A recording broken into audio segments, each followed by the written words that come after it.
Retiring by 40 isn't about picking the hottest stock or waiting for a lucky break. The real cost lies in years wasted on complexity and noise. The truth is far simpler. One number, your annual spending, sets the target that actually governs financial independence. By the end of this, you'll see how a simple setup can run mostly on autopilot and learn the formula that makes 40 feel optional. This video is for educational purposes only, not financial advice. I'm grounding this in conservative math, long horizon studies, and behaviors that actually stick. No hype, no promises, just evidence from the likes of Vanguard, Morningstar, and S&P Dow Jones indices. Here's the roadmap. First, we'll break down the simple formula. S times I times L. Next, we'll look at the systems. Pay yourself first automation, low fees, and rebalancing. Finally, we'll cover the playbook, how to respond when markets drop and motivation falters. Early retirement is, at its core, a math problem you can actually control. It comes down to 3 levers: increasing your savings rate, automating broad market investing, and designing a lifestyle you truly want to live. Take a simple example. If you spend $40,000 a year, your financial independence target using conservative, research-based starting withdrawal rates lands around 26 to 33 times annual spending, about $1 million to $1.32 million.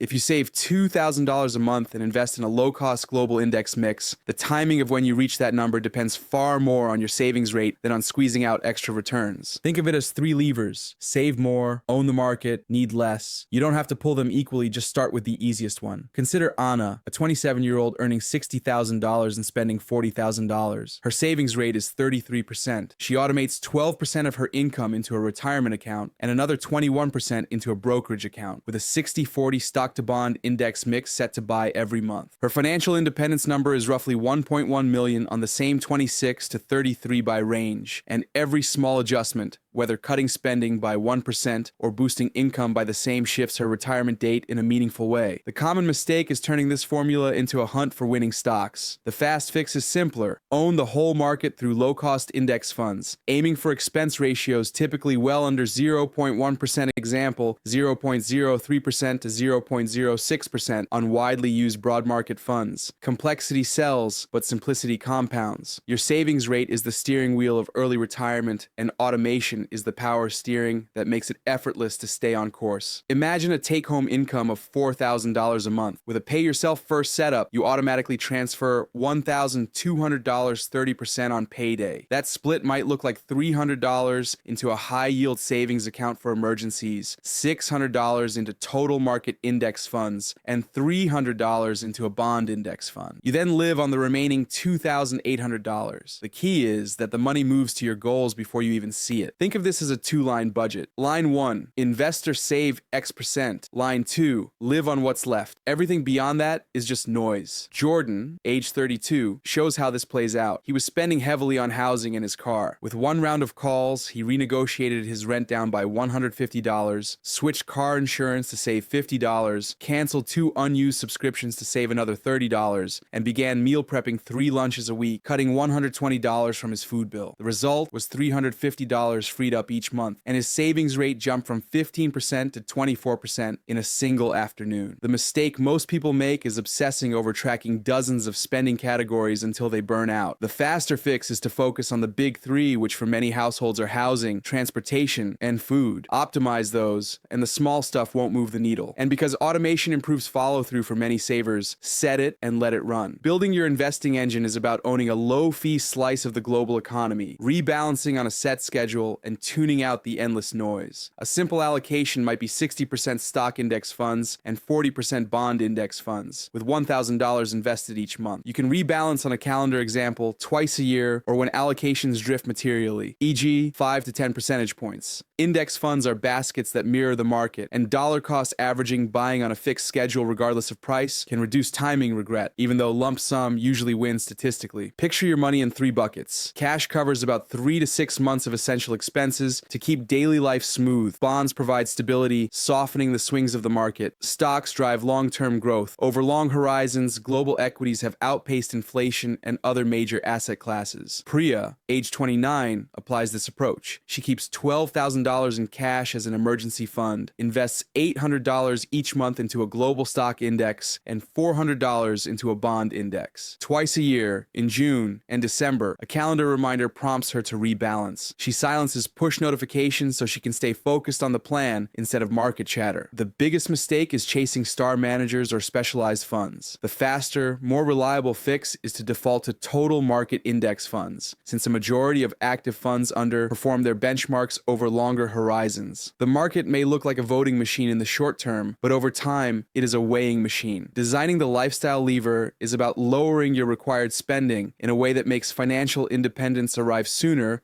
without feeling deprived. Consider the math. If you spend $50,000 a year, your financial independence range is 26 to 33 times, about $1.3 million to $1.65 million. Redesign life so that you genuinely enjoy it at $40,000 a year, and that range drops to $1.04 million to $1.32 million. Same investing habits, but independence comes years earlier. A helpful way to think about this is the Rich Life Map. List your top 5 sources of joy: friends, health, learning, nature, home cooking, and direct your spending there. Then trim the noise everywhere else. That approach keeps you from falling into frugal fatigue, where saving starts to feel like punishment. Luis, age 30, shows how this works in practice. He moves from a downtown apartment to a transit-friendly neighborhood, saving $300 a month. He bikes to work, cutting $120 in gas and parking, and begins hosting dinners instead of eating out, saving another $180. Altogether, he trims $600 a month, enjoys life more, and moves his financial independence date meaningfully closer. The mistake to avoid is all-or-nothing frugality. Treat category caps as flexible guardrails. Example, 30% housing, 10% transport, 10 to 15% food, adjusted for your city and situation. Happiness, after all, is a return on lifestyle, not just a return on investment. And remember the promise from the start: one number matters more than your salary. It's your annual spending. Control that, and the math bends in your favor. Income buys speed, but spending sets the distance. Here's a timeless toolkit you can set up quickly and leave to run mostly in the background. Start with automation. On payday, set up automatic transfers, a fixed percentage to investments, and a smaller portion to your emergency fund. Turn on dollar cost averaging so contributions flow regularly into broad stock and bond index funds. Add a recurring calendar reminder, example, June and December, to rebalance or check for material drift. When extra income arrives, whether a raise or a bonus route, at least half, if not all of it, into savings for the first 3 months. Next, run a fee check. Aim for expense ratios well under 0.1% on core broad market funds when available. Review account fees annually and move if they creep higher. Stick with broad market indexes rather than chasing complex alternatives, which rarely outperform in the long run. On cash and safety, keep around 3 to 6 months of essential expenses in a federally insured, high-yield savings account as your emergency buffer. For short-term goals, use cash or short-term bond funds rather than risking volatility. Finally, apply simple selection criteria when choosing investments: broad coverage, low cost, and smart placement in tax-advantaged accounts first, where applicable. If a tool demands your attention every day, it doesn't serve you, you serve it. Volatility is part of the landscape. Prices will swing, sometimes sharply, but your plan should stay steady. The bigger danger is the behavior gap, the tendency of investors to underperform their own funds by buying high and selling low. Another risk to understand is sequence of returns, the bad luck of needing to withdraw during a market downturn. The response playbook is straightforward. Keep a cash bucket of about 3 to 6 months of expenses. Rebalance on schedule, even when markets are weak. Make decisions from your calendar, not from your news feed. If you're retiring early, consider a conservative initial withdrawal, 3 to 3.8%, and the flexibility to trim spending temporarily. The plan is the parachute. You pack it before you jump. A few quick answers clear up common doubts. Should you pay debt before investing? Prioritize high-interest debt like credit cards. Few investments reliably beat those rates. What about lump sum investing versus dollar cost averaging? Statistically, lump sum usually wins because money spends more time invested. While DCA can reduce regret, choose the method you'll stick with. And how big should an emergency fund be? About 3 to 6 months is a widely cited range, and more if income is variable or retirement is near. Consistency will carry you further than precision. Here's your one-page plan in 6 steps. First, set your financial independence number at 26 to 33 times your annual spending, based on a conservative starting withdrawal rate. Next, choose a simple allocation like a 60-40 or 80-20 index mix with low expense ratios, often 0.03% to 0.06% on broad US/global equity funds. Automate contributions on payday pay and dollar cost average monthly. Build a cash buffer of 3 to 6 months of essential expenses in a high-yield savings account. Rebalance twice a year or when allocations drift materially, example 5 to 10 percentage points. Finally, design your lifestyle. Cap big categories with flexible guardrails while spending generously on your top 5 joys and cutting the rest. Screenshot this, set 2 reminders, and you're in motion. You came for a hack, you got a system. Make 40 optional. Simplicity compounds. Prudence pays.